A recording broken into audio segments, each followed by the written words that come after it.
गांव की गलियों में महीनों से पसरी गंदगी, चारों तरफ जलभराव और हर दिन बढ़ती परेशानी। शिकायतें भी हुई, गुहार भी लगी, लेकिन सुनवाई नहीं हुई।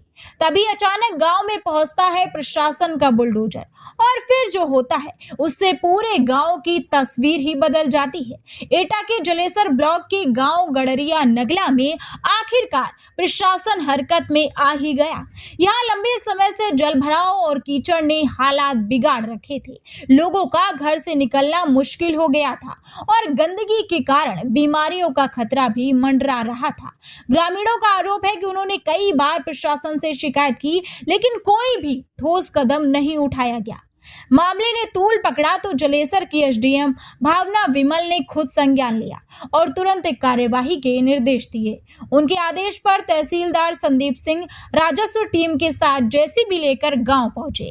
जैसे ही बुलडोजर चला, वैसे ही महीनों से जमा कीचड़ और गंदगी को हटाने का काम शुरू हो गया। देखते ही देखते गांव के रास्ते साफ होने लगे और जहां पहले गंदगी का अंबार था, वहां आवाजाही आसान हो गई। प्रशासन की इस कार्यवाही से गांव के लोगों के चेहरे पर राहत साफ नजर आई। हालांकि ग्रामीणों का कहना है कि ये राहत फिलहाल के लिए है। अगर स्थायी समाधान नहीं किया गया तो आने वाले समय में फिर से यही हालात बन सकते हैं। विकास, आपके गांव में ये कल तहसीलदार साहब और नायब तहसीलदार जो तहसील की टीम आई थी, बुलडोजर से ये खाई खोदी गई है। क्या जल भराव से निजात मिली है आप लोगों को?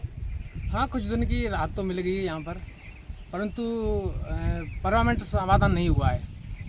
जो हमने शिकायत करी थी, एडीएम साहब है, तहसीलदार साहब है, हमने जो शिकायत करी थी उसकी अब ये नाली बना दी है प्रशासन द्वारा, परंतु ये पानी जाएगा कहाँ?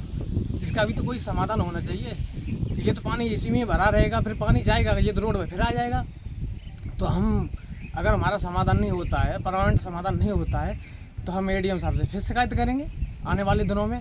और हम तो ये कहते हैं, जब तहसीलदार साहब, नायब साहब यहाँ पर सब लोग आए थे, हमसे तो ये कहा था कि तुम्हारा पूरा समाधान होगा, तालाब कब्जा मुक्त होगा, परंतु कोई तालाब तो हुआ ही नहीं है। खाली पैमाइश करा के और वो चले गए। अब पता नहीं क्या करेंगे। हम तो यही सब लोग गाँव वाले ये कहते हैं कि जब तक समाधान नहीं होता है तो हम फिर जाएंगे, शिकायत करेंगे अधिकारियों से। फिलहाल प्रशासन की इस कार्यवाही ने लोगों को बड़ी राहत दे दी है, लेकिन अब सबसे बड़ा सवाल यही है, क्या इस समस्या का स्थायी हल निकलेगा या फिर ये एक्शन भी समय के साथ सिर्फ एक औपचारिकता बनकर रह जाएगा।